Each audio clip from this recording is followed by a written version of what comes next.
bungis-ngis. May kaibigang wonder walis. First confession ko, kung ano yung difference, kung paano gawin yung buhok ko sa Alice Bungis-Ngis. Well, siguro mga 30 minutes to 1 hour siyang ginagawa. Tapos, nilalagyan ako ng wig. Tapos, itong part na to ng buhok ko, kinukulot siya isa-isa ng hairpin. At saka tatanggalin yung mga hairpin kapag magtitake na.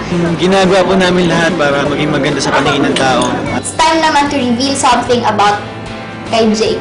Okay. Ang hindi nyo alam kay Jake, kuripot siya. Well, hindi naman siya kuripot na as in hindi naman siya kuripot na as in madamot, pero yung kuripot na kung hindi niya kailangan, hindi niya yun bibilhin. Siguro ba, more projects pa. Tapos, mahilig siya magkamot ng tenga niya, kaya pinapalo ko yung kamay niya every time na nakikita ko siya ng gano'n. Tapos si Derek, hindi mo siya makikita na hindi siya nakatingin sa salamin. Sa bahay lang. Ang Josh B, sila yung mas nasa isang tabi lang sila, hindi sila yung as in hindi sila yung masyadong naghaharutan or something. So, May tampuhan ba sa inyong dalawa ni Christopher at ni Joyce? Ano daw? May tampuhan ba sa inyo?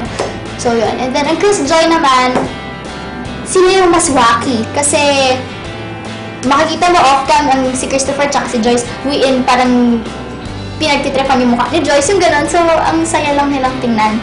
Hindi mo naman kailangan eh. Kasi, ikaw na mismo yung lucky charm ko. And then, kami naman ni Jake, normal lang kami. Parang hindi ko alam kung anong something sa aming dalawa. Basta, nagiging natural lang kaming dalawa, on-cam and off-cam. Siguro it's too personal na to ask ba why. So, basta. Sa akin, kapag may mga nambabash sa akin,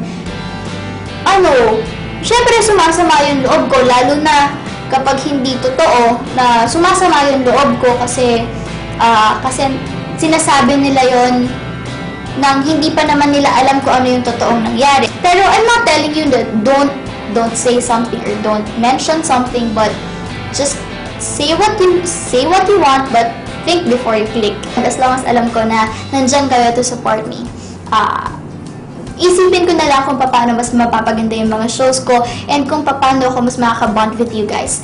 More kilig and more bungis-ngis pa. Masama.